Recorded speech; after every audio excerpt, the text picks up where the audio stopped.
What's up, everybody? My name is Nickerson. Thanks for coming to my channel. Today we're going to be talking about the best fighters that you've never played before. That's right. And we got Mumble Raz back in the studio, live in the flesh. How you doing, Mumbo? What's up? Oh, hell yeah! Alrighty, so let's just hop right into it. Today we're talking about the best fighting games that you've never heard of. We're gonna start off with our guest, Mr. Mumbo Raz. What do you have for us, Mumbo? Let's hear it. I have Clayfighter 63 1/3. Ooh, I love Clayfighter. So I know this game in depth, but it's a game you chose. So let them know why this game is awesome. Why did you choose Clayfighter 63 1/3? So, some of the things that I like about this game is it's just so outrageous. So, think of like how over the top Mortal Kombat is with the gore and whatnot. Mm-hmm. It's almost kind of like this, but with like the comedy aspect. Like there's just no restraints in this game. So if fighters were classed by individual, what's the word I'm thinking of? Category? Like a category or like a sub-genre. Yep. Mortal Kombat would definitely be gore, right? Yep, I would say so, yeah. And Smash Brothers would be like nostalgia, right? Yep. Clayfighter would be obnoxious. Yes. It would just be like the most obnoxious comedy fighter that you could play. Yep. I love Clayfighter. So many memories with this game. So tell them more about it. Tell them about Clayfighter. Let them in on it. So one of the little tidbits that I found out about this game that I thought was kind of cool is when they were making 63 1/3, they were looking to add, I think it was either 4 or 5 characters. Okay. The other 4 or so got added to Sculptor's Cut. But one of the ones that they held off on because apparently it was too controversial, which if you play this game, you're like, how is it even possible? It must, it couldn't have been that. It couldn't have been the controversial because this game, when we tell you about it, you're gonna be like, no way, it was that. There's something about it. I know who you're gonna talk about. Go ahead, but it couldn't have been that. It couldn't have been the controversial. It must have been something else. Someone must have got, been like, I don't want that. I think this is where like, all right, this is where we have to draw a line. You've gone too far. Yeah, that's possible. Tell them about it. So the character that I want to talk about is Hobocop, not RoboCop. Hobocop. Hobocop, the homeless cop. Yep. Yeah. So they were gonna have this guy be like just this ex-cop who's homeless, and his move style was gonna be like he was like gonna have like a beer bottle because he's like an alcoholic. He's gonna have a beer bottle and try and hit you with it. Awesome. And they were gonna work in like him hitting you with the genitals, which is like I don't know how they're gonna do that, but yeah. So I thought he was really cool, and for some reason they held off on him. The guy had like trash cans and whatnot, so he had 2 little trash can lids on his chest. So picture like a really crappy looking Madonna. It's sort of the cones. Oh my god, like the cones. Yeah. Awesome. So I thought it was a really cool game. One of my favorite characters was Bad Mr. Frosty. I remember playing as him. This is jacked, abominable snowman. Yeah. Like he was this jacked, like MMA fighting snowman who would just mess your day up. He was not the friendly Frosty that you are familiar with by any means. Yeah, he was awesome. So he had this move where he had this like little like top hat, and underneath, picture almost kind of like the little alien in the movie Alien. So like alien opens its mouth, little alien comes out. Right. And it's just kind of like, I remember it's like drooling. So he takes his hat and he goes like this, and the little guy comes out, little snowman comes out, and he punches the dude right in the face. He's like, "Get him, little buddy!" And then he punches the dude. Yeah, and goes, that's right. I remember recedes back under his hat. That's hilarious. I remember that. You know who I liked? There was this Asian kung fu black belt, right? And he was also a master chef. What was his name? Kung Pao? Kung Pao, yeah. Kung Pao. And one of his specialty moves was he threw a cooking wok over his head, he'd crouch down and do this crab walk, and he was like, poo poo plata! And it would function like a low kick, but it was like a repetitive low kick. So if you play fighting games, you know how deadly the low kicks can be, right? Yeah. That's the thing. And Poo Poo Plata was like my favorite move because it was so silly and you'd laugh. So like with your face and your friends and you pull that off, they get mad, right? They're like, and it's like Poo Poo Plata. It's like silly. So you're like, it's acknowledge that I beat you, but now I look silly doing it. Seriously, and it enhances the rage, which is always fun when you're playing with your friends. Yep. He was one of my favorite characters. Who else did you play as Bad Mr. Frosty, or who did you play as? I would say Bad Mr. Frosty was one of my mains. Another character that I got into when I found out that they had hidden characters. So in 63 and a third, they had 3 hidden characters. They had Sumo Santa. Sumo Santa, that's right. Yeah, they had Sumo Santa. I think Dr. Killen was one of them. Right. And then he was the last Earthworm Jim. Guy, yeah. Earthworm Jim, yeah. Oh, Earthworm Jim, throwback. He was a guest. That's what's so cool. Any fighter that has guest appearances from other games is automatically cooler. And a lot of them took notes of that, like, into today. Like, the new Killer Instinct, quick name drop for fighters. Killer Instinct on Xbox One is amazing. They added in the Arbiter from Halo. Oh, that's perfect. Yeah, they had Arbiter, General Rom. I think it was Rash. It was definitely one of the guys from Battletoads. I'm like... they you don't have to twist my arm anymore. Like, what's a fighting game if they're not people you know, right? Yeah, like, it's still cool. That makes it that much cool when you're like, I played that game. When now I can see him in this fighting game. It definitely awesome. Exactly. So they had Earthworm Jim, and probably what I would say a lesser known character, because I only know about him through this game. Okay. Is Booger Man. So Earthworm Jim, Booger Man were raunchy mother effer. So those 2 characters were from previous games that they brought in as like a special guest, which I thought was kind of cool. But so I guess you could say like the main villain of this game was Dr. Killen. This is weird. I guess you could say like a Russian scientist. He had definitely had that weird type of accent. No, I don't remember specifically. I remember playing. I don't remember much about the story. Was Dr. Killen, was he like a Frankenstein? Did he create some of the fighters? I mean, he definitely had that. He definitely had that kind of like Dr. Frankenstein look to him. Okay. Because I know like some of the fighters, like Taffy was essentially it's like a raunchy or Gumby, right? He had stretch moves, kind of like that guy in Street Fighter. I don't remember his name. Yeah. And then they had the Blob, and he'd turn into a hammer, be like, he was a blob. He's kind of like Ditto from Pokemon, but he'd turn into stuff and then hit you with it. And I was like, he's like an adult Ditto in my mind. Yeah. And another thing about Taffy, the character, he actually forms a gun and shoots you with a gun. So that was pretty cool back in the day. Yeah.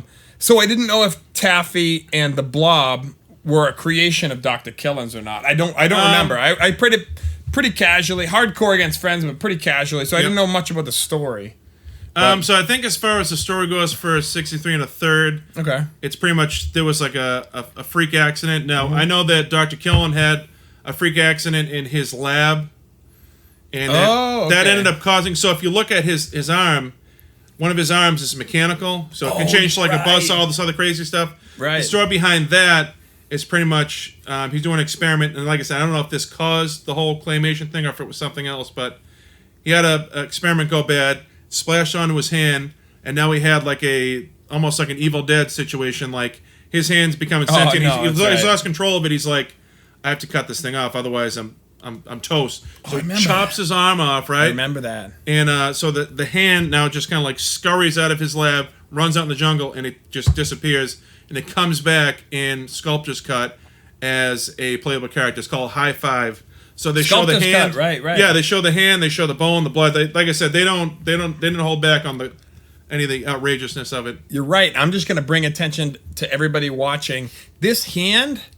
Think about it. Do you know any other fighters where there was a hand? Super Smash Brothers, right? There's no doubt the way that hand functioned and moved and fought, it was just like the Super Smash Brothers, the final boss where it'd come and it'd slap your ass. But this thing, it was like a real dead hand, and it had the bone and the blood, like you said, the skin flaps and everything. It was like more hardcore than Smash in that essence, but I thought that was really cool. When we played it recently and I saw that, I was like, oh my god, that is where Smash, the hand idea came from Smash. No doubt. It's always cool no doubt about that. Seeing like other games reference to older games, like, oh, that's where they got that from. Mm-hmm. So one of the jokes, I guess they were saying with Clayfighter 63 and a third. So when I got it at Blockbuster, I'm like, oh, 63 and a third, that's kind of funny because you see like Super Mario 64, Earthworm Jim 64, Mega Man 64. Oh yeah, they're all 64. Yep. I remember. So here they are, 63 and a third, and you're like, what is that? So I did a little digging, and apparently it's a joke on the fact that they kind of like rushed the game. The publishers. Yeah. So the publishers got rushed into pumping the game out faster. So they called it 63 and a third as a joke of like, hey, this game's unfinished. Hey, look, yeah. Hey, look, this isn't our version, but they stuck it to the publishers by giving it that name. That's awesome. I didn't think about that back in the day. I remember you mentioning that, and I was like, oh my god, that's funny. I always wondered. I was like 63 and a third. I don't get the joke. Back when I was 10 years old, we didn't get the joke. Yeah, I was just like, this is weird. 63 and a third, it makes sense. Every game's 64. They didn't have enough time, so like, all right, F you publisher, 63 and a third. This is what you have it by this date. This is the game you get. Yeah. And correct me if I'm wrong, but I think the Sculptor's Cut, which is like the edition, director's edition. Yeah, I consider that like clay. the polished, like I consider that Clayfighter 64. Yeah. The Sculptor's Cut is a sculptor because it's a clay, claymation, Clayfighters. So the Sculptor's Cut instead of Director's Cut. I thought that was a nice touch. Everything about this game was creative. It wasn't meant to be taken serious, and that's why we took it so seriously, because we love that kind of stuff. It's so much fun. I love games that don't take themselves too seriously. They don't do anything they don't need to do. Like, when you play Clayfighter 63 and a third or the Sculptor's Cut, this is what they wanted you to play. Yeah. That was a big thing for Clayfighter. That's why it's so special. I'm so glad you brought that game out. So, let me ask you. You brought Clayfighter out here. That's a big name. Mm-hmm. Okay? So, we do the ratings, as you know, for the show. This is the best fighter games you've never played. What would you give Clayfighter 63 and a third or Sculptor's Cut, both of them? What would you give that on a scale of 1 to 10? Straight up mumble Raz opinion. If I'm being honest with myself, I have to give myself a 7 out of 10 for that bad boy. 7 out of 10. I'm going to have to say that this is exactly the same rating. I would give it 7 out of 10.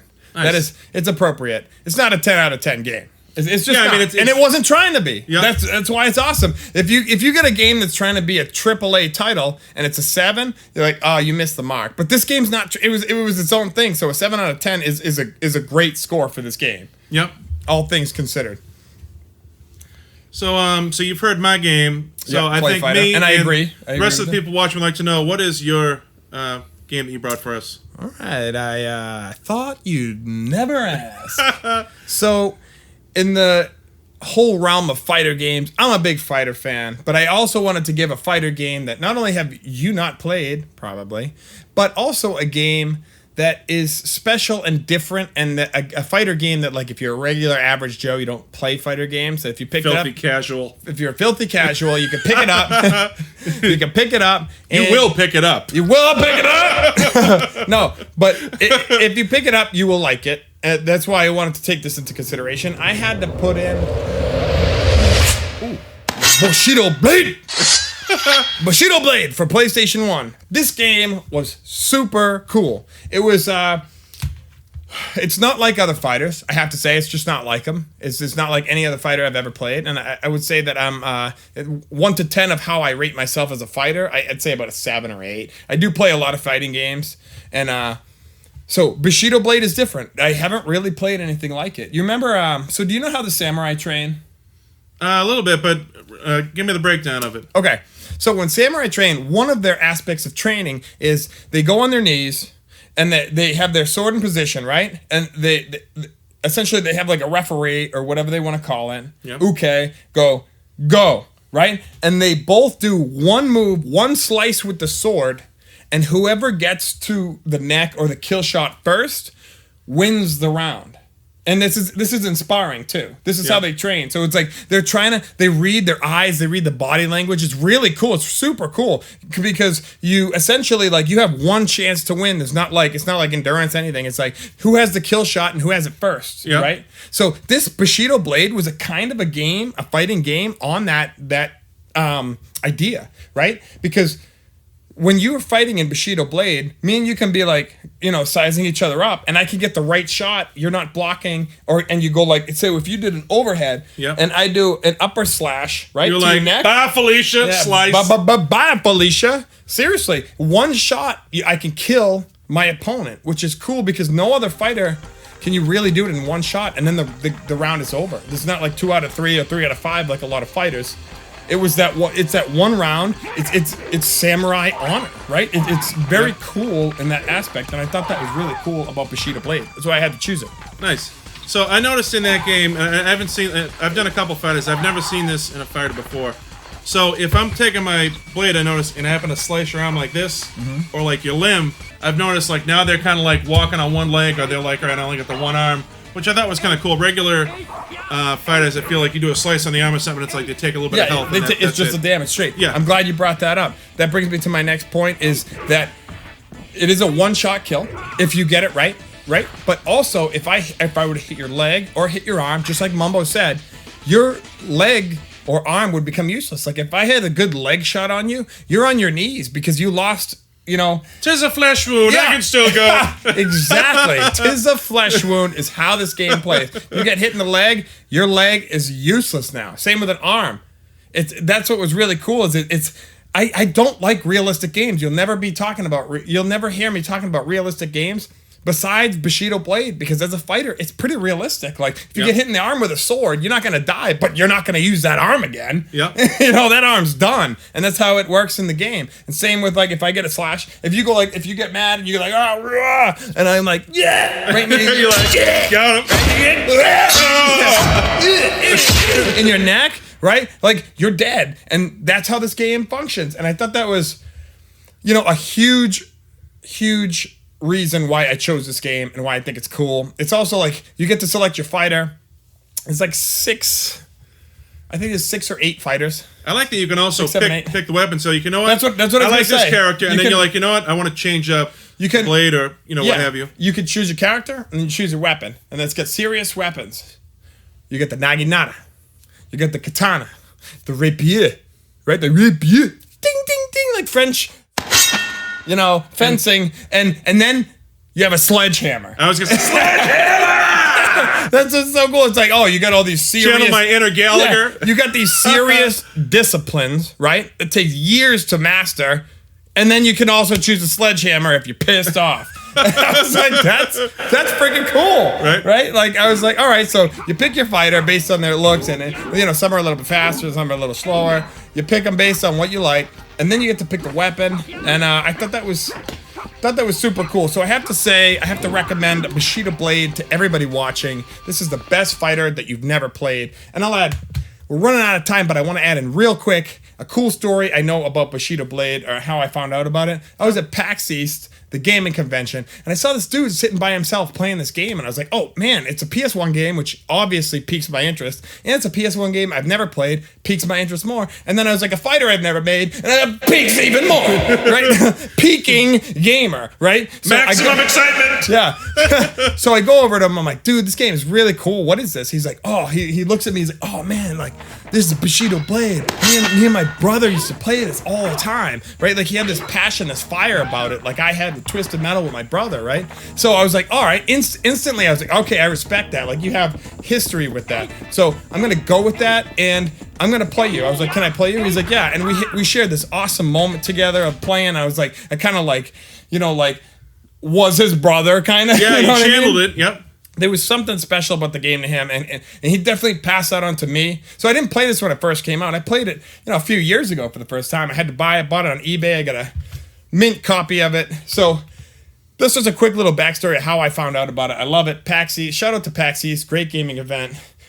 But I have to say, just have to reiterate, if you are looking for fighters that you've never played, both of these games are amazing. Clayfighter 63 and a half. 63 and a third, and you're the noob, and Bushido Blade. And I have to say, tell us. So you got Bushido Blade out. What would you give that bad boy for a rating, Nickerson? So Nickerson is gonna rate this game, Bushido Blade. I'm gonna give it a 7.5 out of 10. You're not gonna give it a 10 out of 10 like you usually do with your other games? You know what? F you. No. 7 out of 10. Realistic score for people who haven't played it. You know.